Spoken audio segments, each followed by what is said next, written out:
Okay. So அனெக்டோட்ஸ்ன்னு சொல்றது வந்து short incidents. அப்போ உங்களுக்கு வந்து ஸ்டோரிஸ் மாதிரி தராம ஒரு குட்டி இன்சிடென்ட் பத்தி மட்டும் தந்து அதுல என்ன செஞ்சாங்க, அதுல என்ன நடந்துச்சு அப்படின்னு சொல்லி கேள்வி கேட்க சான்சஸ் இருக்குது. அடுத்தது வந்து biographical text.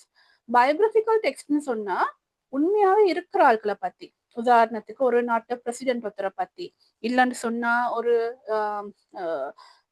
Freedom fighter Mahatma Gandhi, Jawaharlal Nehru, இந்த மாதிரி ஃப்ரீடம் ஃபைட்டர் ஒருத்தரை பத்தி, இல்லைன்னா ஒரு ஆக்டர் உண்டு, ஆக்ட்ரஸ் உண்டு, ரைட்டர் உண்டு, சரியா, ஆர்டிஸ்ட் ஒருத்தர், இந்த மாதிரி யாரையாவது பத்தி பயோகிராஃபி. பயோகிராஃபின்னு சொல்றது வந்து யாராவது ஒருத்தரை பத்தி இருக்கிற உண்மையான ஸ்டோரி. அப்படி கேட்கும் மேலும் ஆட்டோபயோகிராஃபின்னு இருக்குது. பயோகிராஃபி இல்லாம ஆட்டோபயோகிராஃபி. ஆட்டோபயோகிராஃபின்னு சொன்னா ஒருத்தர் தன்னை பத்தி தானே எழுதி கொண்ட கதை, சுயசரிதைன்னு நாங்க தமிழ்ல சொல்றோம். அதுவும் வர சான்ஸ் இருக்குது. ஸோ அதுல இருந்து ஒரு பகுதியை தான் எடுப்பாங்க, முழு புக்ஸையும் எடுக்க மாட்டாங்க. அந்த பயோகிராஃபில இருந்தோ இல்லாட்டி ஆட்டோபயோகிராஃபில இருந்தோ ஒரு சின்னொரு ஏரியா மட்டும் எடுத்து அதுல இருந்து கேள்வி கேட்பாங்க. அடுத்தது வந்து இன்ஃபர்மேஷனல் ஓ ஃபேக்சுவல் மெசேஜஸ். ஸோ ஏதாவது ஒரு இடத்தை பத்தி உண்மையா இருக்கக்கூடிய ஒரு இடத்தை பத்தி ஒரு டிஸ்கிரிப்ஷன் உண்டு. இப்ப உதாரணத்துக்கு சொல்லுவோமே, நாங்க சீகிரியை பத்தி சொல்லிக்கிறாங்க. சீகிரியன்னு சொல்றது ஸ்ரீலங்கால இருக்கிற ஒரு ஒரு கோட்டை உண்டு, பழைய அரசத்தோட கோட்டை. அப்ப அதை பத்தி ஒரு பிரசிடென்ட் தருவாங்க, அது யாரு கட்டினாங்க, யார் அதுல அரசாட்சி செஞ்சாங்க, அதுல என்னென்ன ஸ்பெஷாலிட்டி இருக்குது, ஏன் வந்து அது ஸ்பெஷல் ஆகிக்குது, அது ஒரு வேர்ல்ட் ஹெரிட்டேஜ் சைட் ஆகிக்குது, ஏன் அது வேர்ல்ட் ஹெரிட்டேஜ் சைட்டா மார்க் பண்ணிக்கிறாங்க, இந்த மாதிரி டீட்டெயில்ஸ் தருவாங்க. தந்துட்டு அதுல கேள்வி கேட்பாங்க, சரியா. அடுத்தது வந்து மோரல் ஓ வேல்யூ பேஸ்ட் ஸ்டோரி. அப்ப இதுல வந்து மெயினா என்ன நடக்கும்னு சொன்னா, நார்மல் ஸ்டோரிஸ் மாதிரி இல்லாம, நாங்க தமிழ்ல சொல்றோம்னு சொன்னா சின்ன காலத்துல படிச்சிருப்போம், அந்த நன்னெறி கதைகள்னு படிச்சிருப்போம். ஒரு கதையோண்ட வாசிச்சு முடிச்சதுக்கு போறோம், அந்த கதையில இருந்து நாங்க என்ன படிச்சு கொள்வோம் அப்படின்னு சொல்லி ஒரு ஒரு கடைசிக்கு ஒரு மோரல் வந்து தருவாங்க. நிறைய அந்த மிருகங்களோட கதையில இந்த மிருகங்களோட கதையில தான் இந்த மாதிரி எல்லாம் போட்டு வரும். அதே மாதிரி நீங்க வந்து பீர்பால் கதைகள், முல்லா கதைகள் எல்லாம் வாசிச்சிருப்பீங்க. அந்த மாதிரி ஸ்டோரிஸ்ல வந்து ஏதோ ஒரு மோரல் ஒன்று, தெனாலிராமன் கதைகள் இருக்கும், சரியா. இந்த மாதிரியான வேல்யூ பேஸ்ட் இல்லாட்டி மோரல் ஸ்டோரிஸ் அதுல இருந்தும் கேட்பாங்க. ஸோ அதுல இருந்து வர மாதிரி இப்ப நான் உங்களுக்கு மென்ஷன் பண்ணிட்டேன், lessons about kindness, honesty, greed, இந்த மாதிரியான விஷயங்கள் கேட்பாங்க. அடுத்தது வந்து adapted stories from literature. So லிட்ரேச்சர்னு சொல்லி வர நேரம் இந்த ஷேக்ஸ்பியர், இங்கிலீஷ்ல வரனா ஷேக்ஸ்பியர், மடோல்துவர், மல்குடி டேஸ், இந்த மாதிரி நாங்க இந்த அதாவது சில ஸ்டோரிஸ் வந்து அவங்க வந்து ஒரு இலக்கியமா அத இலக்கியத்துள்ளுக்கு எடுத்திருப்பாங்க சில புக்ஸ வந்து. அந்த மாதிரி புக்ஸ்ல இருந்து கேள்வி கேட்பாங்க. நார்மல் ஸ்டோரிஸ் வந்து அப்படி இல்லை. இப்ப நாங்க சாதாரணமா இப்ப தமிழ் பாடத்துல எடுத்தீங்கன்னு சொன்னா கம்பராமாயணம் இருக்குது. கம்பராமாயணம் வந்து இலக்கியத்துள்ள எடுத்துக்கிறாங்க. அப்ப அது வந்து அதை பத்தி நீங்க படிப்பீங்க அதை பத்தி. சரியா? அந்த மாதிரி இலக்கியத்துள்ளுக்கு உள்வாங்கப்பட்ட புக்ஸ்ல இருந்து ஸ்டோரிஸ்ல இருந்தும் கேள்வி கேட்கலாம். சோ இதுகள் தான் உங்களுக்கு வரக்கூடிய டெக்ஸ்ட் டைப்ஸ். சரியா? அநேகமா இதுகள் வரல. இதை விடவும் எக்ஸ்ட்ராவா ஏதாவது இருந்தா வரும். ஆனா இவ்வளவுக்கும் நான் பார்த்த அளவுல ஒரு 10 இயர்ஸ் பேப்பர்ஸ் நான் வந்து அனலைஸ் பண்ண அளவுல உங்களுக்கு இந்த மாதிரி விஷயங்கள் தான் கேட்க சான்சஸ் இருக்குது. எது வந்தாலும் ஒரே மாதிரி தான் நாங்க பார்க்க போறோம். அதனால நீங்க வந்து டெக்ஸ்ட் டைப் மாறினு சொல்லி பயப்பட தேவையில்லை. உங்களுக்கு வந்து பார்ட் 2ல வர ரீடிங் கம்ப்ரிஹென்ஷன் ஒன்று வரும். அது வந்து கொஞ்சம் டிஃப்ரெண்ட் ஆயிக்கும். அது வந்து இதை விட அட்வான்ஸ் ஆயிக்கும். நான் அந்த டைமுக்கு இதுக்கு இது தவிர இன்னும் ஒரு சில வித்தியாசமான டெக்ஸ்ட் டைப்கள் வர இருக்குது. அது வந்து நாங்க அந்த டெஸ்ட்டை பத்தி படிக்கிற நேரம் பார்ப்போம். இப்போதைக்கு நீங்க இதுல வந்து நான் டெக்ஸ்ட் டைப் உங்களுக்கு தந்தது ஒரு அண்டர்ஸ்டாண்டிங்க்கு மட்டும் தான். சரியா? இப்படி எல்லாம் வரும் அப்படின்ற விளங்கி கொள்றதுக்காக மட்டும் தான். இது ஐயோ இது கதை வந்து எப்படி நான் ஆன்சர் பண்றது அப்படின்னு சொல்லி நீங்க யோசிக்க தேவையில்லை. ஏன்னா இது எல்லாமே ஒரே மாதிரி தான் நாங்க செய்ய போறோம். ஓகே. சோ அவங்க இப்படியான டெக்ஸ்ட்ல தந்ததுக்கு போறோம் என்ன மாதிரியான கொஸ்டின்ஸ் உங்கள்கிட்ட கேட்பாங்க. நான் சொன்னேன் இப்ப உங்களுக்கு வந்து டெஸ்ட் நம்பர் 5ல வந்து நிறைய டேபிள்ஸ் தந்திருந்தாங்க. டேபிள்ஸ் தந்து அதை டேபிள ஃபில் பண்ற மாதிரி வந்துருந்துச்சு இல்லையா? சோ இதுல வந்து என்ன மாதிரி வரும்னு பார்ப்போம். ஒன்று வந்து டிரெக்ட் ஓ ஃபேக்சுவல் கொஸ்டின்ஸ். சோ உங்கள்கிட்ட வந்து ஒரு பேசேஜ்னு தந்துட்டு டிரெக்டா கேள்வி கேட்பாங்க. இந்த பேசேஜ்ல இருக்கிற கேரக்டர்ஸ் யார் யாரு கேட்பாங்க. அப்ப நீங்க பேசேஜை வாசிச்சு பேசேஜ்ல இருந்து பேரை மட்டும் எடுத்து எழுத வேணும். இல்லைன்னா இதுல சொல்லப்பட்டிருக்கிற டவுன்ட பேர் என்னது, இந்த பேசேஜ்ல சொல்லிக்கிற டவுன்ட பேர் என்னது, அப்ப நீங்க வந்து டக்குன்னு பாப்பீங்க டவுனோட பேர் ஒன்றைக்கும் எடுத்து எழுதுவீங்க. இதுல சொல்லிக்கிற வருஷம் என்னது கேட்பாங்க. அப்ப நீங்க வந்து அந்த வருஷத்தை எடுத்து எழுதுவீங்க. அப்ப டிரெக்டா உங்களுக்கு ஆன்சர் அதுல இருக்கும். நீங்க தேடிக்கொண்டு இருக்க தேவையில்ல, உங்களுக்கு கண்ணால பார்த்தோன்னே விளங்குற மாதிரி இருக்கும். சரியா? சோ எக்ஸாம்பிள் பாருங்க. where did கிம்ஹான் go for the tournament? அப்ப எங்கன்ற கிம்ஹான் எங்க டூர்னமெண்ட்டுக்கு போனன்றது மென்ஷன் ஆகிக்கும். அத அந்த இடத்த பாத்தீங்கன்னு சொன்னா உங்களுக்கு அதுல ஆன்சர் இருக்கும். அதை நீங்க எழுதலாம். அதே மாதிரி நான் சொன்னேன் WH கொஸ்டின் நாங்க போன டெஸ்ட் நம்பர் 6ல நான் உங்களுக்கு சொல்லி தந்தேன். WH கொஸ்டின்ஸ் வர நேரம் அந்த WH கொஸ்டினும் எங்களோட கீவேர்ட் தான். அப்ப இந்த கீவேர்டை வச்சு நீங்க தேட வேண்டிய ஆன்சர் வந்து ஒரு இடத்துல பேர். அது ஒரு ஊராய்க்கலாம், ஒரு நாடாய்க்கலாம், ஒரு பில்டிங் ஒன்ற பேர் ஆயிக்கலாம், ஒரு ஸ்கூல் ஒன்ற பேர் ஆயிக்கலாம். என்ன இடம்னு நீங்க தேட வேணும். சோ அதை தேடி அதை ஆன்சருக்கு எழுதுனீங்கன்னா சரி. Who discover தஸ்மேனியா? சோ யாரு ஹூன்றது வந்து ஒரு WH கொஸ்டின். இதுதான் எங்களோட கீவேர்ட். சோ யாரு தஸ்மேனியா டிஸ்கவர் பண்ணா? அப்போ ஒரு ஆளோட பேர் வர வேணும். இல்லைன்னா ஒரு நாட்டு தலைவரோட பேர், இல்லாட்டி ஒரு இனத்துல பேர் வர வேணும். ஒரு பர்சனோட குறிக்கிற மாதிரி வர வேணும்.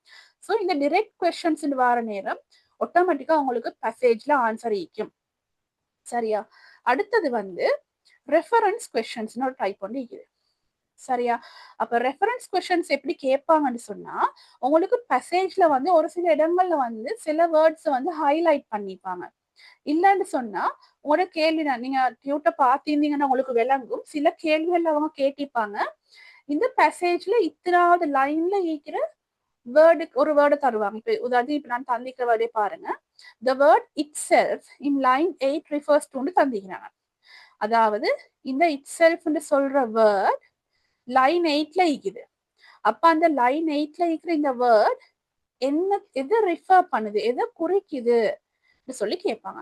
அப்ப நீங்க என்ன செய்யணும்னு சொன்னா அந்த பேசேஜ்ல அவங்க சொல்றாங்க தானே. இப்ப லைன் 8 மட்டும் கேட்டாங்கன்னு சொன்னா ஒரு ஃபுல் பேசேஜ்ல தான் லைன் 8 வரும். சரியா? அப்ப அந்த இடத்துக்கு போயிட்டு அந்த லைன் 8 நான் உங்களுக்கு பேசேஜஸ் ஓபன் பண்ண எப்படி எல்லாம் பாக்குறேன்னு சொல்லி தருவேன். அந்த லைன் 8க்கு போயிட்டு இட் செல்ஃபோடு சம்பந்தப்பட்ட நவுன் என்னது இல்லாட்டி ப்ரோனவுன் என்னது சொல்லி பார்க்கணும். பார்த்து அதை எழுதணும். The word them refers to. இப்ப them சொன்னா அது ஒரு ப்ரோனவுன். அதுக்குரிய நவுன் என்னது யாரு? இப்ப them கட்டாயம் ஒன்றுக்கு மேற்பட்டவர்களா இருக்க வேணும். சரியா? அப்ப யாரு? அப்ப 2 ஃப்ரெண்ட்ஸ்ட பேர் ஈக்கும், இல்லன்னா 2 ஆட்களோட பேர் வரும், இல்லன்னா 2 அனிமல்ஸ்ட பேர் வரும். ஏதோ ஒரு ஆன்சர் ஒன்று ஈக்கணும் உங்களுக்கு. அத நீங்க தேடி எழுத வேணும். அப்ப இது வந்து ரெஃபரன்ஸ் கொஸ்டின் சொல்றது. அப்ப டிரெக்டா உங்களுக்கு ஆன்சர் ஈக்காது அந்த இடத்துல. நீங்க அந்த ஆன்சர் கிட்ட போயிட்டு அவங்க தந்திக்கிற வேர்ட் கிட்ட போயிட்டு அதுல இருந்து நீங்க ஆன்சரை தேடி எழுத வேணும். அது நான் உங்களுக்கு சொல்லித்தரேன் இப்ப எப்படி செய்யறதுன்னு சொல்லி.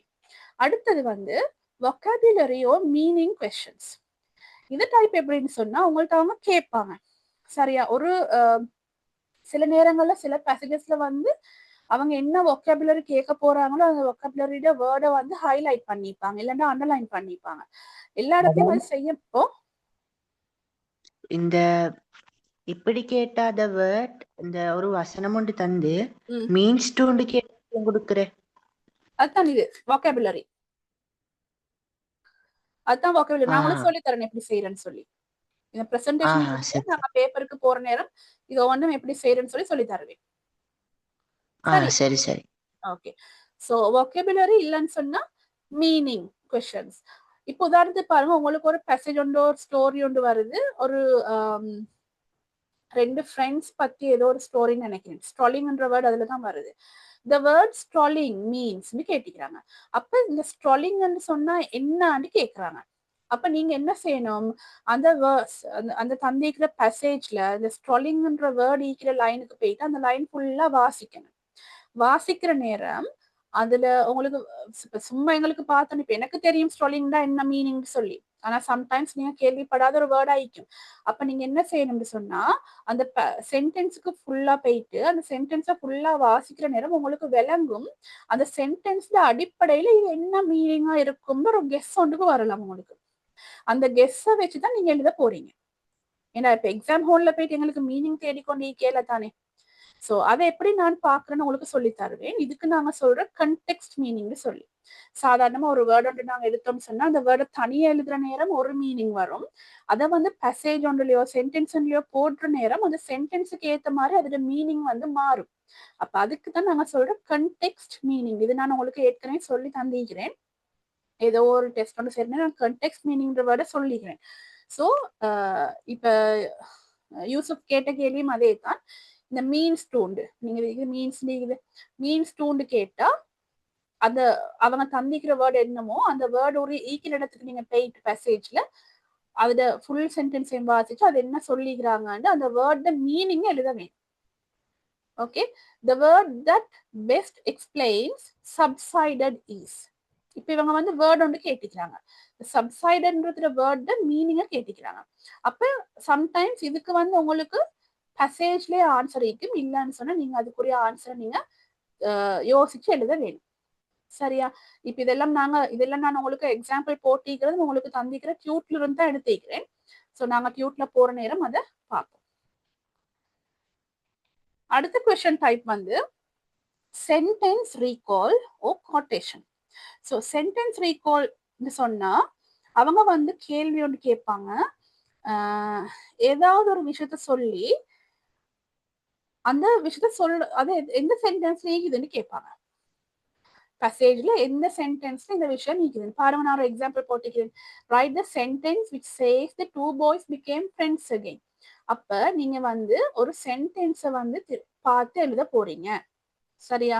இது வந்து உங்களுக்கு பேசேஜ்ல இருக்க போற ஒரு சென்டென்ஸ் தான். அதுல ஈக்கும் சரியான சென்டென்ஸ் எதுன்னு பார்த்து எழுதுறதுல உங்களுக்கு விஷயம் ஈக்குது.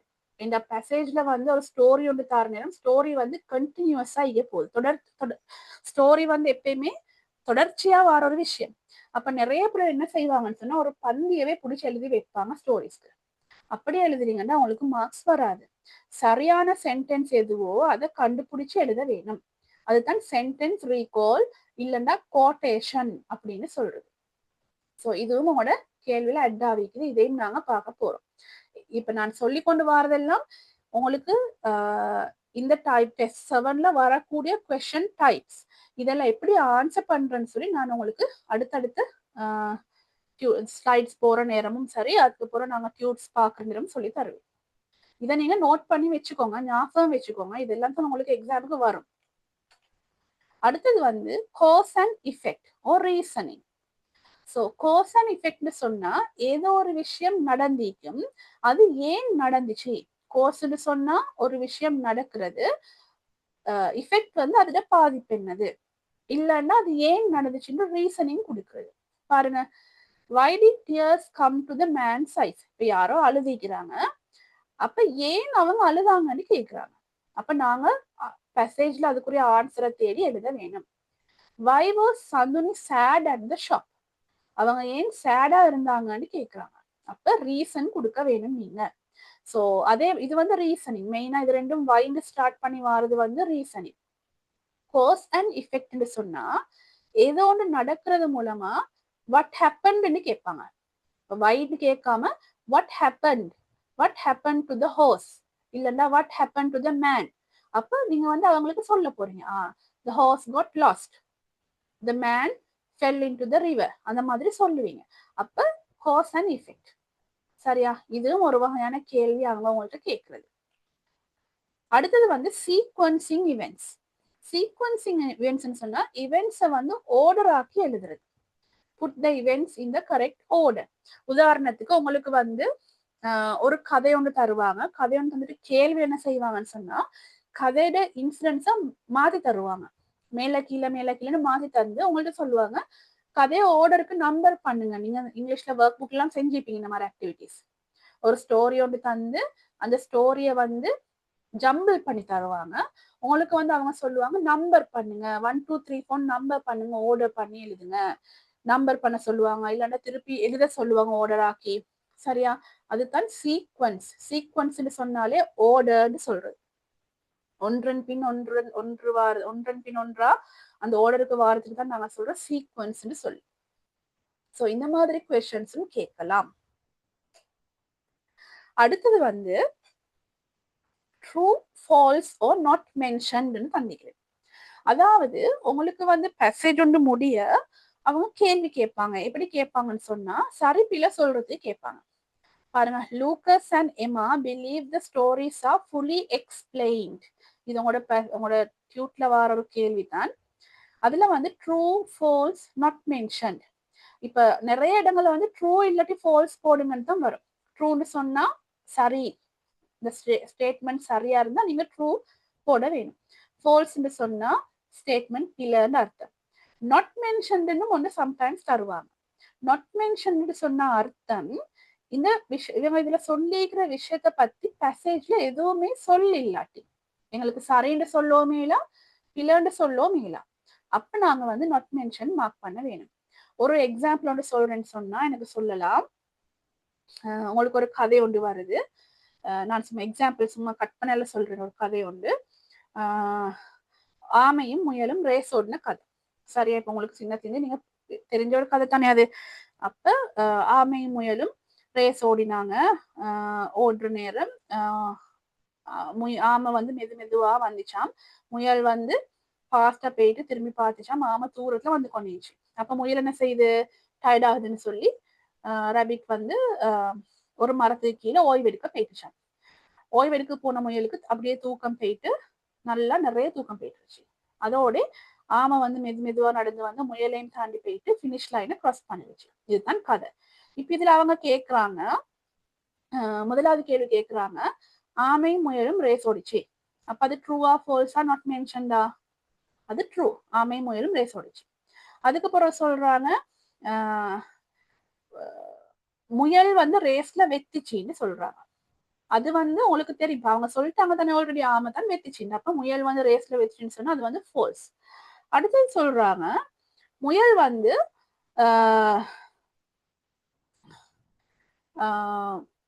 சாரி முயல் வந்து யானையோட கதைச்சு கொண்டுச்சின்னு சொல்றாங்க. சரியா? அது வந்து இப்ப உங்களுக்கு ட்ரூ சொல்லலுமா ஃபால்ஸ் சொல்லலுமா? என்ன சொல்லலும்?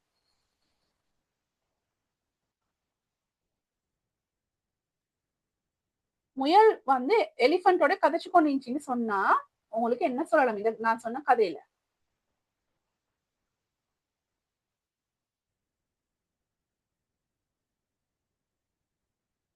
ஒருத்தருக்குமே தெரியாதா? ட்ரூவும் வராது ஃபால்ஸும் வராது. அப்ப என்ன போட வேணும்?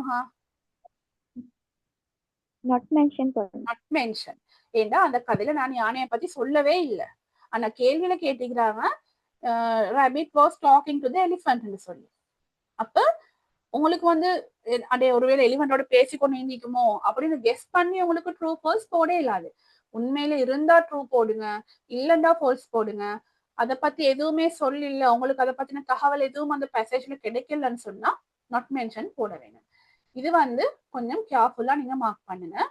இன்னொரு விஷயம், ட்ரூ நாட் மென்ஷன்ன்ற பாயிண்ட் இல்லைன்னு சொன்னா உங்களுக்கு ப்ராப்ளம் இல்லை, ட்ரூ இல்லாட்டி ஃபால்ஸ் தான் மாறி மாறி வரும். ஏதாவது ஒரு கேள்வியில நாட் மென்ஷன் தந்திருந்தாங்கன்னு சொன்னா, ஒரு 5 கேள்வி தராங்க, அதுல நாட் மென்ஷன் தந்திக்கிறாங்கடா, ஏதோ ஒரு கேள்விக்காவது நாட் மென்ஷன் ஆன்சரா வரும். ஒரு கேள்விக்காவது நாட் மென்ஷன்ன்றது வந்து ஆன்சரா வரும். அதனால கேர்ஃபுல்லா நீங்க ஆன்சர் பண்ண வேணும். அடுத்தது மல்டிபிள் சாய்ஸ் கம்ப்ரிஹென்ஷன். இதுல வந்து என்ன செய்வாங்கன்னு சொன்னா, உங்களுக்கு ஒரு 3 இல்லாட்டி 4 ஆன்சர்ஸ் தருவாங்க. 3 இல்லாட்டி 4 ஆன்சர்ஸ் தருவாங்க, பொருத்தமான ஆன்சர்ஸ். அதுல மிக பொருத்தமான ஆன்சரை நீங்க அண்டர்லைன் பண்ண வேணும், இல்லண்டா சர்க்கிள் பண்ண வேணும். மல்டிபிள் சாய்ஸ் MCQன்னு நாங்க சொல்லுவோம். சரியா? இது உங்களுக்கு ஆல்ரெடி தெரிஞ்ச ஒரு விஷயம் தான். நீங்க நிறைய எக்ஸாம்பிள்ல செய்றீங்க. கதையில வர ஒரு விஷயத்த வந்து கேள்வியோடு கேட்டிப்பாங்க, ஆன்சர் தருவாங்க, நீங்க ஆன்சருக்கு அண்டர்லைன் பண்ண வேணும். அடுத்தது வந்து இன்டர்பிரிட்டேஷனோ இன்ஃபரன்ஸ். ஸோ இன்டர்பிரிட்டேஷன் சொன்னா, ஒரு கதையோட வாசிச்சு அந்த கதையில என்ன சொல்ல வாராங்க அப்படின்னு நாங்க இன்டர்பிரிட் பண்றது, கெஸ் பண்றது. ஒரு ஒரு ஒரு ஒரு இன்சிடென்டோட நடக்கிற மாதிரி காட்டுவாங்க, அப்ப நாங்க கெஸ் பண்ணுவோம், ஒருவேளை இது இப்படி நடந்திக்குமோ, இப்படி நடக்க போகுதோ அப்படின்னு சொல்லி கெஸ் பண்றதுதான் இன்டர்பிரிட்டேஷன் நாங்க சொல்றது. சரியா? அப்ப இங்க பாருங்க கேள்விய, what message did Fernandes want to share. இப்ப உங்கள்ட்ட கேக்குறாங்க அவங்க, பெர்னாண்டஸ்ன்ற ஆள் வந்து என்ன மெசேஜ் ஷேர் பண்ண அவருக்கு தேவைப்பட்டுச்சு. அப்ப நீங்க வந்து என்ன செய்வீங்க, மெசேஜ வாசிச்சு அவர் என்ன விஷயமா கதைக்கு வந்தாருன்னு தேடி பார்த்து இன்டர்பிரேட் பண்ணுவீங்க. அவர் இதைத்தான் ஷேர் பண்ண வந்தாரு. சரியா? இன்ஃபரன்ஸ் சொன்னா அதுவும் இந்த கெஸ் ஒர்க் மாதிரி தான், நடக்கக்கூடிய ஒரு விஷயத்த பத்தி கதைக்கிறது. What is the most suitable title of the story.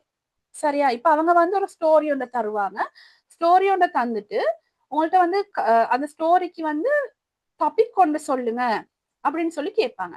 அப்ப டாபிக் கொண்டு சொல்றேன்னு வர நேரம் சம்டைம்ஸ் உங்களுக்கு வந்து அவங்க MCQ-ல 2-3 டாபிக் தந்து மிக பொருத்தமான டாபிக்கா ஆன்சர் பண்ணுங்கன்னு சொல்லி கேட்க சான்ஸ் இருக்குது.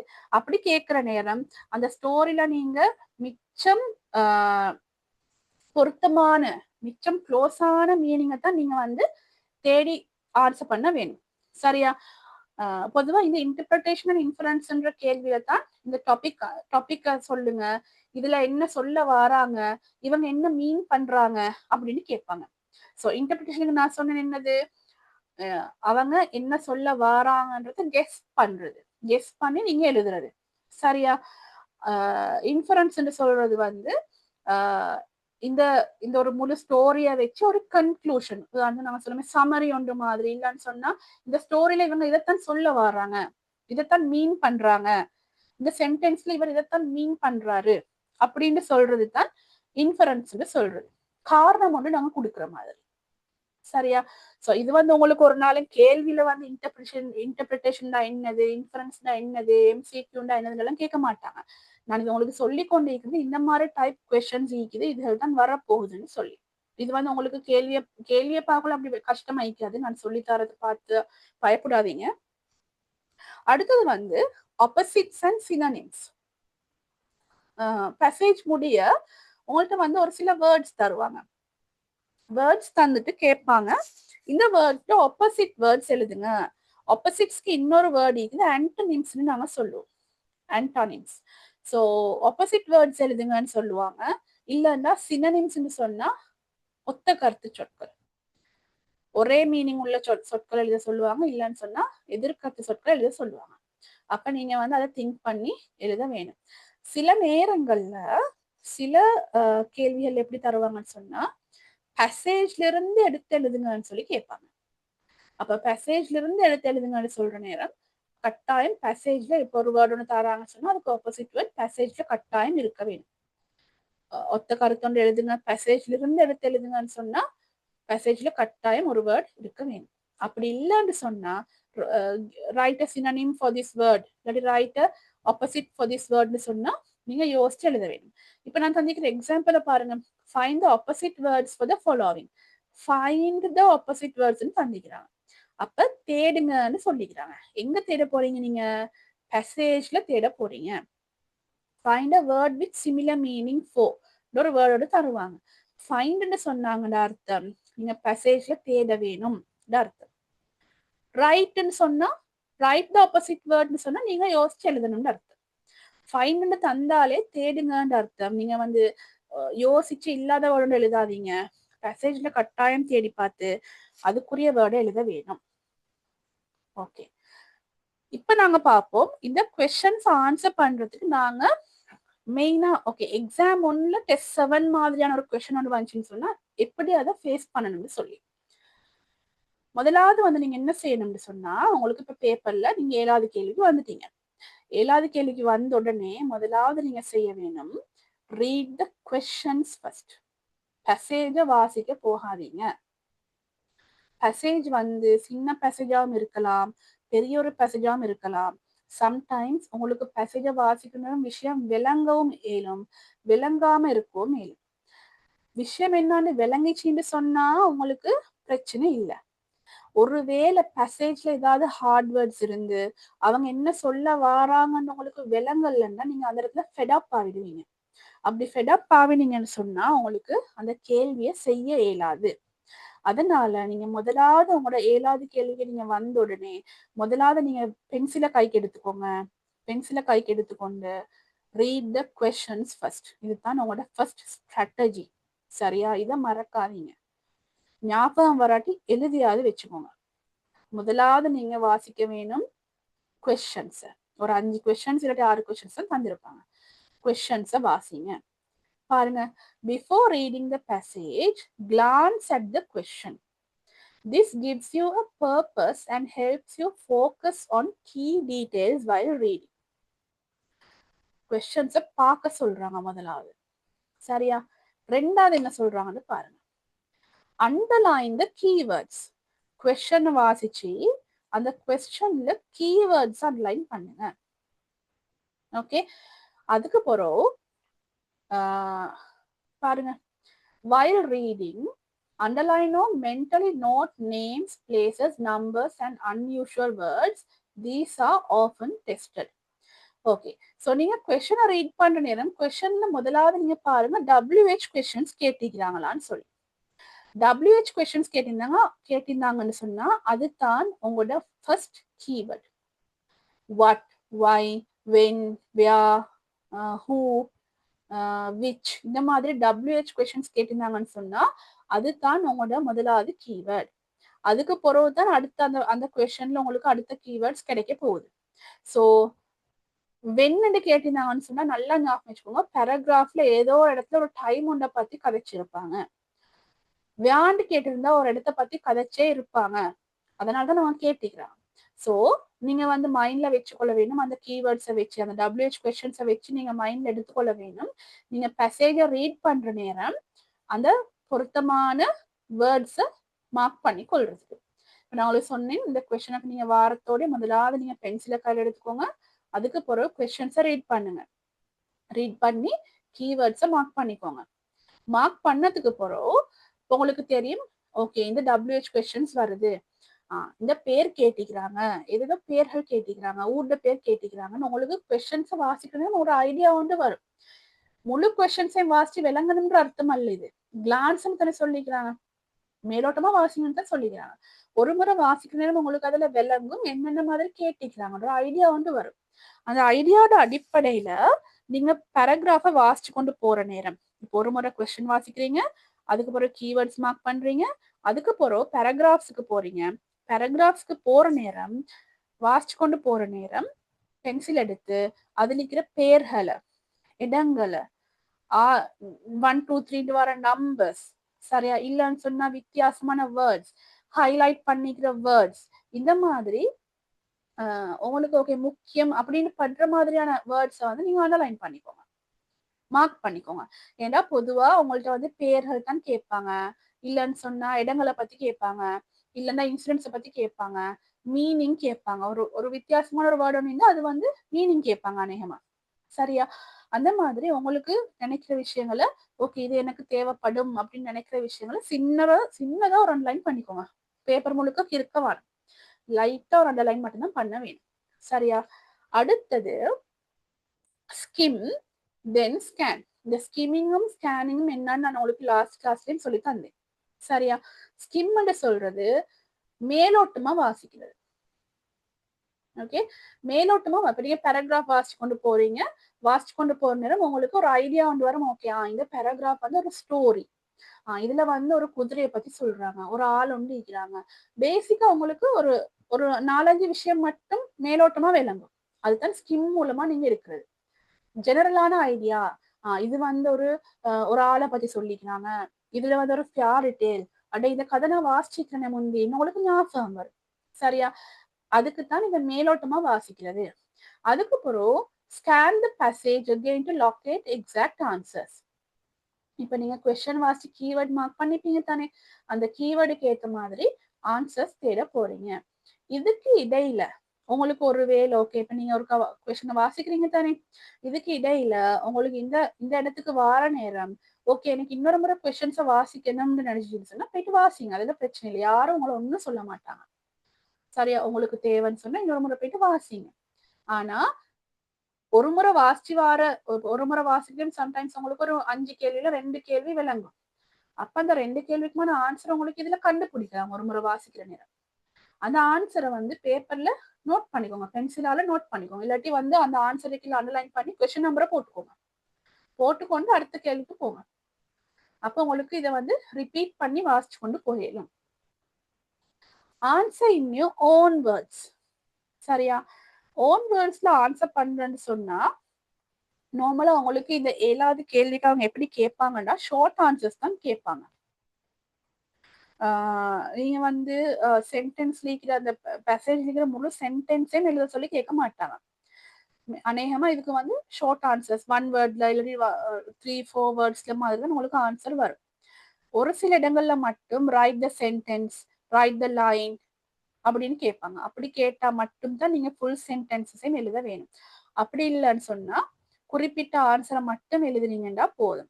அப்படி எழுதுற நேரம் ஒரு சில ஆன்சர்ஸ்க்கு ப்ரிப்போசிஷன்ஸ் கட்டாயம் யூஸ் பண்ண வேண்டி வரும். டைமை பத்தி கதைக்கிறேன்னு சொன்னா ஒன் வர வேணும், இல்லைன்னா அட் வர வேணும். சரியா? பிளேஸ் ஒன்றை பத்தி கதைக்கிறதுன்னு சொன்னா இன் வர வேணும். அந்த மாதிரி உங்களுக்கு ப்ரிப்போசிஷன்ஸ் யூஸ் பண்ண வேண்டிய இடங்கள் வந்தா மட்டும் ப்ரிப்போசிஷனோட இன்க்ளூட் பண்ணுங்க ஆன்சர்ஸ். அப்படி இல்லைன்னு சொன்னா அநேகமா ஷார்ட் ஆன்சர்ஸ் ஓகே, குறிப்பிட்ட அந்த ஆன்சர் இருந்துச்சுன்னு சொன்னா உங்களுக்கு மார்க்ஸ் கிடைக்கும். சரியா? ஒரு சில இடங்கள்ல மட்டும் ரைட் த சென்டென்ஸ், இல்லை write the line, write the dialogue அப்படி கேட்பாங்க. அப்படி கேட்டா மட்டும் நீங்க அதை ஃபுல் சென்டென்ஸ் எழுதினா சரி. அப்படி இல்லாம ஒரு நாளும் நிறைச்சு எழுத போகாதீங்க இந்த கொஸ்டின்ஸ்க்கு. Use simple clear wording. Okay, அடுத்தது யூஸ் எலிமினேஷன் ஃபார் MCQs. இப்போ உங்களுக்கு வந்து ஒரு சில டைம்ல வந்து மல்டிபிள் சாய்ஸ் கொஸ்டின்ஸ் தருவாங்க. MCQன்னு நம்ம சொல்லுவோம். நான் உங்களுக்கு சொன்னேன், ஒரு கேள்வி தந்து 4 ஆன்சர் இல்லாட்டி 3 ஆன்சர் தருவாங்க. அப்படி தந்தாங்கன்னு சொன்னா நீங்க கேள்வியில வாசிச்சு கொண்டு போன உங்களுக்கு பேராகிராஃபை பத்தி வாசிக்கக்குள்ள விளங்கும், ஒரு முறையோ 2 முறையோ வாசிக்கக்குள்ள விளங்கும். அப்படி வாசிக்கிற நேரம் உங்களுக்கு சில ஆன்சர்ஸை பார்க்கணும், ஓகே இந்த ஆன்சர் பிழையான ஆன்சர் அப்படின்னு 100% கான்ஃபிடென்டான ஆன்சர் சீக்கும். இந்த ஆன்சர் சரியே வராது, இந்த ஆன்சர் பிழை அப்படின்ற வார ஆன்சர் எல்லாம் வெட்டிடுங்க பேப்பர்ல. வெட்டுறன்னு சொன்னா பென்சிலால தான் நீங்க இதெல்லாம் செய்யணும், பேனால எதுவும் செய்ய போகாதீங்க. பென்சிலால வெட்டுங்க. சரியா? இல்லாட்டி கிராஸ் பண்ணுங்க. கிராஸ் பண்ணிட்டு அப்ப சம்டைம்ஸ் ஒரு 4 ஆன்சர் இருந்தா அதுல நீங்க 2 கிராஸ் பண்ணீங்கன்னு சொன்னா நீங்க சரியான ஆன்சர் தெரியும், மத்த 2 வச்சுக்கொண்டு மட்டும்தான். 3 ஆன்சர் இருந்து 2 கிராஸ் பண்ணீங்கன்னா சரியான ஆன்சர் பேலன்ஸ் செய்கிற ஆன்சர் மட்டும்தான். அந்த மாதிரி செய்யுங்க. ஆனா இதெல்லாம் நீங்க பென்சிலால் தான் செய்ய வேணும். ஏன்னா இங்கிலீஷ் பேப்பர் வந்து பேப்பர்லயே ஆன்சர் பண்ண வேண்டிய ஒரு கொஸ்டின். அதுக்கப்புறம் நீங்க செஞ்சு முடிச்சதுக்கு அப்புறம் பென்சில் மார்க்ஸ் எல்லாம் அழிச்சிட்டு கொடுத்தீங்கன்னு சொன்னா சரி. ஏன்னா தப்பி தவறியாவது அண்டர்லைன் பண்ண சொல்லி வந்து நீங்க கிராஸ் பண்றது வந்து கோட்டை கொஞ்சம் கீழே ஆக்கிக்கிறீங்கன்னா அவங்க நினைப்பாங்க நீங்க அண்டர்லைன் தான் பண்ணிக்கிறீங்கன்னு சொல்லி. அதனால அதுல கொஞ்சம் கேர்ஃபுல்லா செஞ்சு கொண்டு போக வேணும். அதை பென்சில் மார்க்ஸை கட்டாயம் அழிச்சிட்டு கொடுங்க. ஸோ இந்த மாதிரி உங்களுக்கு தேவையில்லாத ஆன்சர்ஸை நீங்க எலிமினேட் பண்ணீங்கன்னு சொன்னா உங்களுக்கு வந்து சரியான ஆன்சர் கண்டுபிடிக்கிறதுக்கான சான்சஸ் கூட இருக்குது. ஓகே, இப்ப பார்ப்போம். இப்ப நாங்க இவ்வளவு நேரம் பார்த்தது வந்து இந்த டெஸ்ட்டுக்குரிய ஸ்பெசிபிக் ஸ்ட்ராட்டஜிஸ் தான் நாங்க பார்த்தோம். இப்ப நாங்க பார்க்க போறது பேசேஜ் ஸ்பெசிபிக் டெக்னிக்ஸ். ஒரு பேசேஜ்ல நாங்க என்ன செய்ய போறோம் ஆன்சர்ஸ் கண்டுபிடிக்க சொல்லி. ஓகே, முதலாவது வந்து identify the main idea. So ஒவ்வொரு பேசேஜ்ல இப்ப சாதாரணமா ஸ்டோரி அல்லாம நார்மலா ஒவ்வொரு பயோகிராஃபி அந்த மாதிரி ஒவ்வொருத்தரை பத்தி ஏதாவது பேசேஜஸ் அப்படி வாரன்னு சொன்னா இல்லாட்டி இன்சிடென்ட்களை பத்தி வாரன்னு சொன்னா அநேகமா ஒவ்வொரு பேசேஜ்ல ஒவ்வொரு தனி விஷயத்தை பத்தி கதைச்சிப்பாங்க. இப்ப நாங்க வந்து எக்ஸாம்பிள் நான் உங்களுக்கு சொல்றேன். இப்ப நாங்க என்வாயன்மெண்ட் பொல்யூஷன் பத்தி ஒரு எஸ்ஸே வந்து எழுதுறோம்னு வச்சுக்கோங்க. அந்த எஸ்ஸேல முதலாவது நாங்க என்வாயன்மெண்ட்னா என்னன்னு சொல்லி எழுதுவோம். முதலாவது பேராகிராஃப்ல என்வாயன்மெண்ட்னா என்னென்ன எல்லாம் என்வாயன்மெண்ட் நாங்க சொல்லலும் சொல்லி எழுதுவோம். அதுக்கு பிறகு ரெண்டாவது அந்த முதலாவது பேசேஜ்ல நாங்க இன்க்ளூட் பண்ணுவோம் என்னென்ன டைப்ஸ் ஆஃப் என்வாயன்மெண்ட் பொல்யூஷன் இருக்குதுன்னு இன்க்ளூட் பண்ணுவோம். செகண்ட் பேசேஜ்ல அந்த ஒவ்வொரு டைப்பை பத்தி நாங்க கதைப்போம். அதுல முதலாவது டைப்பை பத்தி ஒரு பேசேஜ்ல கதைப்போம். தேர்ட் பேசேஜ்ல இன்னொரு டைப்பை பத்தி கதைப்போம். ஃபோர்த் பேசேஜ்ல இன்னொரு டைப்பை பத்தி கதைப்போம். அப்ப அந்த குறிப்பிட்ட பேசேஜுக்கு வந்து நாங்க ஒரு தனிய விஷயம் ஒன்றை பத்தி கதைப்போம். அது மாதிரி ஒரு சில பேசேஜஸ் வர சான்சஸ் இருக்குது. அப்படி வார நேரம் முதலாவது பேசேஜ்ல இந்த விஷயத்தை பத்தி கதைச்சிக்கிறாங்க, ரெண்டாவது பேசேஜ்ல இதை பத்தி கதைச்சிக்கிறாங்க அப்படின்னு சொல்லி பேசேஜுக்கு ஸ்பெசிபிக்கான ஐடியா உண்டு, மெயின் ஐடியா உண்டு. அதைத்தான் இங்க மீன் பண்ணிக்கிறோம். Every passage has a theme. Friendship, honesty, kindness, bravery. இப்ப நீங்க பார்த்துக்கிற உங்களுக்கு தந்திக்கிற டியூட்ஸ்ல வந்திக்கிற பேசேஜஸ் ஒவ்வொன்றுக்கும் ஒவ்வொரு வகையான தீம் இருக்குது, ஒவ்வொரு வகையான டாபிக் இருக்குது, என்னத்துக்கு அந்த கதையை எழுதிக்கிறாங்கன்ற ரீசன் இருக்குது. சரியா? அதுகளை வந்து கண்டுபிடிக்கிறது மூலமா உங்களுக்கு வந்து ஒரு சில கொஸ்டின்ஸுக்கு ஆன்சர் பண்ணிடும். அந்த கொஸ்டின்ஸ் வந்து டிரெக்ட் கொஸ்டின்ஸா இருக்காது, இன்டிரெக்ட் கொஸ்டின்ஸா இருக்கும், மறைமுகமான கேள்வியா இருக்கும். அந்த மறைமுகமான கேள்விகளுக்கு ஆன்சர் பண்றதுக்கு உங்களுக்கு மெயின் ஐடியா, ஓகே இந்த பேசேஜ்ல இதை பத்தி சொல்லிக்கிறாங்கன்னு ஐடென்டிஃபை பண்றது மூலமா உங்களுக்கு அதை செய்யலாம். Pay attention to synonyms. ஒத்த கருத்து சொற்கள், ஒரே மாதிரி மீனிங் வர வேர்ட்ஸ். சரியா? அதுகளுக்கு வந்து முக்கியத்துவம் கொடுக்க சொல்றாங்க, அதுல கொஞ்சம் பாருங்கன்னு சொல்றாங்க. Words like ஸ்ட்ராலிங். ஸ்ட்ராலிங்னு சொன்னாங்க ஃபர்ஸ்ட்டுக்கும் பார்த்தோம். வாக்கிங் ஸ்லோலி, ஸ்ட்ரால் பண்றேன்னு சொன்னா மெதுவா நடக்கிறது. சரியா? ஓ இன்டென்ட்லி, இன்டென்ட்லின்னா அட்டென்டிவா இருக்கிறது. ஸோ அவங்க இப்போ உங்கள்கிட்ட கேட்டாங்க what is the meaning of ஸ்ட்ராலிங்னு சொல்லி. அப்ப ஸ்ட்ராலிங்ன்ற வேர்டுக்கான மீனிங் வந்து சம்டைம்ஸ் பேசேஜ்ல இருக்கும். அப்படி இல்லைன்னு சொன்னா அந்த சென்டென்ஸை வாசிக்கிறது மூலமா உங்களுக்கு இந்த வேர்ட மீனிங்கை தேடிக்கொள்ளே இல்லை. சரியா? ஸோ சினோனிம்ஸை பத்தி சில வேர்ட்ஸ் வார நேரம் ஓகே இதுக்கு சினோனிம்ஸ் கேட்பாங்களோ அப்படின்னு சொல்லி ஒரு ஐடியாவோட நீங்க வாசிச்சு கொண்டு போக வேணும். அடுத்தது look for sentence evidence. So sentence எவிடன்ஸ்னு சொன்னா உங்களுக்கு சில கேள்வி கேட்பாங்க. இந்த சென்டென்ஸ் எழுதுங்க, இல்லாட்டி இந்த லைன்ல உள்ள சென்டென்ஸ் எழுதுங்க, இந்த பேராகிராஃப்ல இத்தனாவது லைன்ல இருக்கிற வேர்டுக்கு மீனிங்க சொல்லுங்க. அந்த மாதிரி தார நேரம் பாருங்க, many questions ask right the line which chase. அப்ப லைன்னு கேட்டா அவங்க வந்து பேராகிராஃப்ல ஒரு கேள்வியோடு கேட்டிருப்பாங்க தானே, அந்த கேள்விக்குரிய ஆன்சர் இருக்கிற லைனை மட்டும் தான் நீங்க எழுத வேணும். ரைட் த சென்டென்ஸ்னு சொன்னா அந்த சென்டென்ஸ் எந்த இடத்துல ஸ்டார்ட் ஆகுதோ ஸ்டார்ட் ஆகினதுல அந்த சென்டென்ஸ் முடியும் வரைக்கும் இருக்கிற அவ்வளவையும் நீங்க எழுத வேணும். Okay, be prepared to quickly locate and copy the exact phrase. இந்த மாதிரி கேள்விகள்ல நீங்க ஹாஃப் எழுதுனீங்கன்னா உங்களுக்கு மார்க்ஸ் இல்ல, ஃபுல் ஆன்சரும் வர வேணும். இந்த மாதிரி கேள்வி வரும்னு நினைக்கிறேன் டியூட்ல, நாங்க அதை பார்ப்போம். ஆனா ஞாபகம் வச்சுக்கோங்க, ரைட் த லைன்னு சொன்னா அந்த குறிப்பிட்ட விஷயம் இருக்கிற லைனை மட்டும் எழுதினா போதும். ரைட் த சென்டென்ஸ்னு சொன்னா அந்த குறிப்பிட்ட விஷயம் அந்த விஷயம் இருக்கிற சென்டென்ஸ் ஸ்டார்ட்ல இருந்து எண்ட் வரைக்கும், அதாவது ஏதோ ஒரு ஃபுல் ஸ்டாப் முடிய அது ஸ்டார்ட் ஆகும் தானே, அந்த ஸ்டார்ட் பண்ண இடத்துல இருந்து அந்த சென்டென்ஸ் முடிகிற ஃபுல் ஸ்டாப் வரைக்கும் எழுத வேணும். சில ஆட்கள் என்ன செய்வாங்கன்னா அந்த விஷயம் இருக்கிற லைனை மட்டும் எழுதிட்டு விட்டுடுவாங்க. அப்ப அதுக்கு ஆன்சர் இல்லைன்னு வரும். லைன்ன்றது வேற, சென்டென்ஸ்ன்றது வேற, அதை ஞாபகம் வச்சுக்கோங்க. Watch the sequence of events. So சில கொஸ்டின்ஸ்ல வந்து சீக்வன்ஸ் கேட்பாங்க. நான் இதை மேலேயும் பார்த்தோம். ஒன்றுக்கு பின்னுக்கு ஒன்றுக்கு நடக்கிற விஷயங்களை பத்தி கேட்பாங்க. அப்ப அந்த இவெண்ட்ஸை வந்து நாங்க சரியா மைண்ட்ல வச்சுக்கொள்ள வேணும். அதை வச்சுக்கொண்டு இதுக்கு பிறகுதான் இது நடக்குது, அப்ப இந்த கேள்வி இதுக்கு பிறகுதான் வர வேணும் அப்படின்னு சொல்லி எங்களுக்கு விளங்கும். சரியா? அப்ப உதாரணத்துக்கு நாங்க வந்து ஒரு கதையோடு சொல்ற நேரம், கதையில நடந்த விஷயங்களை பத்தி கதைச்சு கொண்டு போற நேரம், அந்த உங்களுக்கு இப்ப கதை வாசிக்கொள்ள விளங்கும் தானே. ஓகே, இவங்க ஃபர்ஸ்ட்டுக்கு போறாங்க, அதுக்கப்புறம் சாப்பிடுறாங்க, அதுக்கப்புறம் பஸ்ல ஏறுறாங்க, அதுக்கப்புறம் இறங்குறாங்க, அதுக்கப்புறம் அங்க விசிட் பண்றாங்க. இந்த மாதிரி ஒரு ஸ்டோரியோட சீக்வன்ஸ் இவெண்ட் ஒன்று வார நேரம் உங்களுக்கு அவங்க கேட்கிற கேள்வியில விளங்கும். இவங்க இந்த பஸ்ஸுக்கு ஏறத பத்தி தான் கேட்கிறாங்க. அப்ப நீங்க முழுசா ஃபர்ஸ்ட் பேராகிராஃப்ல இருந்து ஃபர்ஸ்ட் லைன்ல இருந்து வாசிச்சு கொண்டு வர தேவையில்ல.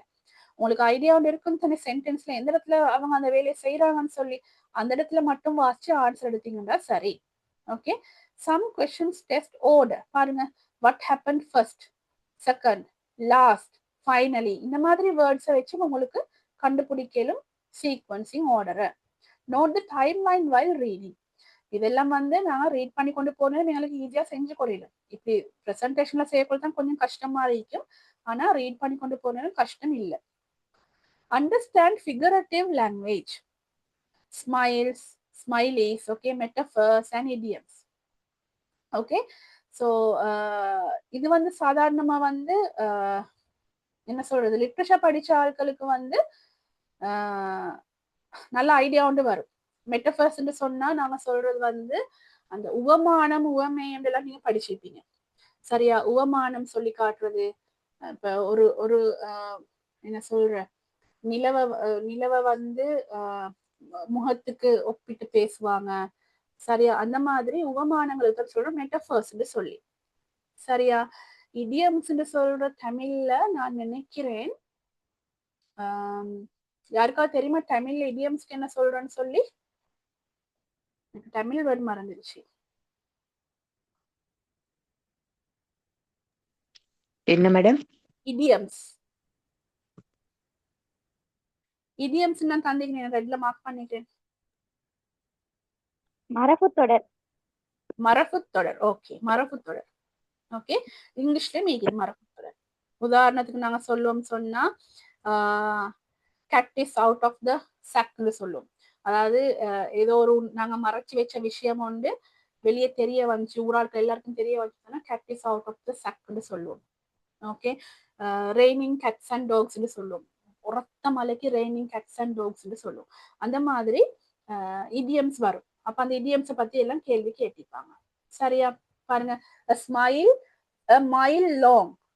a smile சொன்னா சிரிக்கிறதுக்கு சொல்றேன். சிரிப்பு a mile long. அப்ப நேரடி மீனிங் என்னது? நாங்க நேரடியா பார்த்தா ஒரு ஒரு ஒரு மைலுக்கு சிரிச்சாங்கன்னு சொல்லுவோமா? நாங்க அப்படி சொல்ல மாட்டோமே. அர்த்தம் என்னன்னு சொன்னா அந்த அந்த சிரிப்பு வந்து அதாவது எல்லாரையும் சந்தோஷப்படுத்துச்சு, இல்லாட்டி நல்ல ஹாப்பியா இருந்தாங்க, ஒரு பாசிட்டிவ் ஆட்டிடியூடோட கொடுக்குறது. இல்லைன்னா மைல் லாங் சொன்னா வாய் மட்டும் போகும் 1 கிலோமீட்டருக்கு இல்லையா? அப்படி அல்ல அர்த்தம். அதான் இடியம்ஸ் சொல்றது. டிரெக்ட் மீனிங் அல்ல, உள்ளார்ந்த அர்த்தங்கள். மரபுத்தொடர்ந்து சொன்னீங்க தமிழ்ல. ஓகே, அந்த மாதிரி வேர்ட்ஸ் அதுக்கு சொல்ற ஃபிகரேட்டிவ் லாங்குவேஜ் சொல்லி சொல்லும். அந்த மாதிரி வேர்ட்ஸ் வரும். Okay, usually means something positive. Don't take them direct மீனிங்ல எடுக்காதீங்க. டிரெக்ட் மீனிங்ல எடுத்து அவங்களுக்கு அர்த்தம் மாறிடும். இப்ப cat is out of the sack நாங்க சொல்றோம் இல்ல, raining cats and dogs. இப்ப it's raining cats and dogs நான் சொல்றேன்.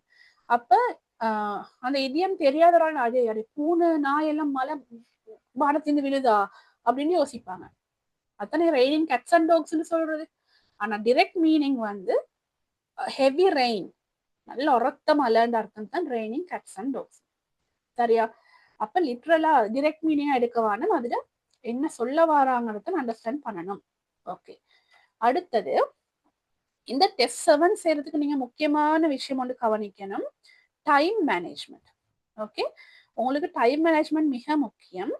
ஸோ இந்த நான் உங்களுக்கு ஆல்ரெடி ஒவ்வொரு கொஸ்டனுக்கும் நான் உங்களோட இன்ட்ராக்டிவ் செஷன்ல வந்து வந்தார்களுக்கு தெரியும், நான் சொன்னேன் ஒவ்வொரு கொஸ்டனுக்கும் நீங்க எவ்வளவு நேரம் ஸ்பெண்ட் பண்ணணும்னு சொல்லி. ஓகே, இது வந்து ஒரு கொஸ்டின் எங்களுக்கு வருது, நான் நினைக்கிறேன் 12 நிமிஷம் வரைக்கும் நான் கவனிக்கிற மாதிரி. ஸோ கேள்வியை வாசிச்சுட்டு, நான் உங்களுக்கு சொன்னேன் முதலாவது நீங்க இதுல வந்து கொஸ்டினை வாசிச்சு கீவேர்டு அண்டர்ஸ்டாண்ட் பண்ணணும். கீவேர்டை அண்டர்ஸ்டாண்ட் பண்ணி அண்டர்லைன் பண்ணி கொண்டு ஒரு முறை ஸ்கிம் பண்ண வேணும், மேலோட்டமா பேசேஜை வாசிக்கணும். இது எல்லாத்துக்கும் நீங்க எடுக்க வேண்டிய டைம் 1 to 2 minutes. சரியா?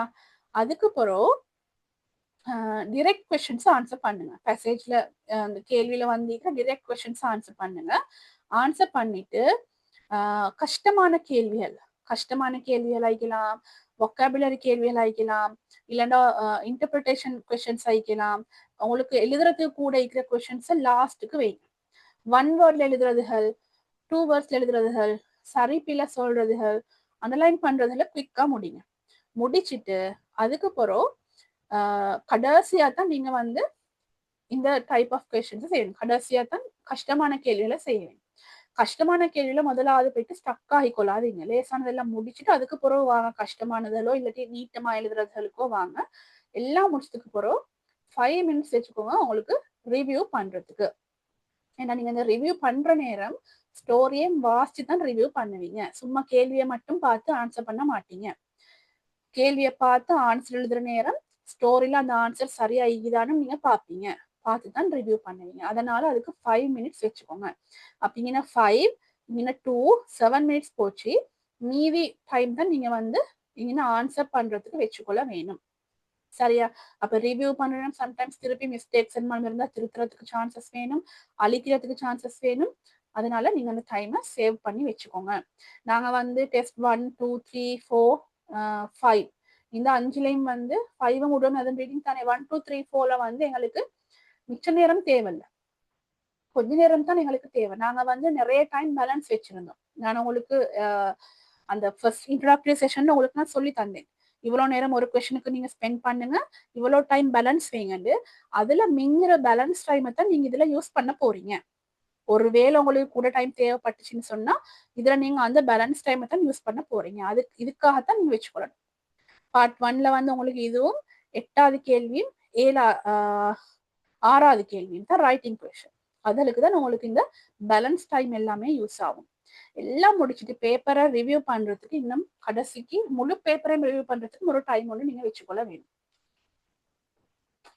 ஓகே, இப்ப ஆன்சர் பண்ற நேரம் நீங்க எப்படி என்ன செய்யணும்னு சொல்லித்தாரேன். ஸோ ஆன்சர் பண்ற நேரம் பந்தியா எழுதி கொண்டு இருக்காதீங்க. சரியா? 1 வேர்ட்ல ஆன்சர் பண்ணுங்கன்னு ஆன்சர் பண்ண சொன்னா 1 வேர்ட்ல ஆன்சர் பண்ணுங்க. கிவ் ஷார்ட் ஆன்சர்ஸ்னு கேட்டா ஷார்ட்டா ஆன்சர் பண்ணுங்க. அவங்க வந்து கிவ் ஃபுல் ஆன்சர்ஸ், சரியா? கிவ் ஃபுல் ஆன்சர்ஸ்னு கேட்டா மட்டும் ஃபுல் சென்டென்ஸ்ல ஆன்சர் பண்ணுங்க. இல்லைண்டா ரைட் த லைன், ரைட் த சென்டென்ஸ்னு கேட்டா மட்டும் சென்டென்ஸையோ லைனையோ எழுதுங்க. அது தவிர மற்ற எல்லா டைம்லையும் குறிப்பிட்ட வேர்ட் இல்லாட்டி வேர்ட் ஃப்ரேசஸ், ஒரு வேர்ட் வந்தா வேர்ட்னு சொல்றேன், ஒன்றுக்கு மேல வந்தா வேர்ட் ஃப்ரேசஸ் நான் சொல்றேன். ஒரு 2 வேர்ட் இல்லாட்டி 3 வேர்ட் இல்லாட்டி 4 வேர்ட்ல முடியும் உங்களோட ஆன்சர். அதில் தான் நீங்க எழுத வேணும்.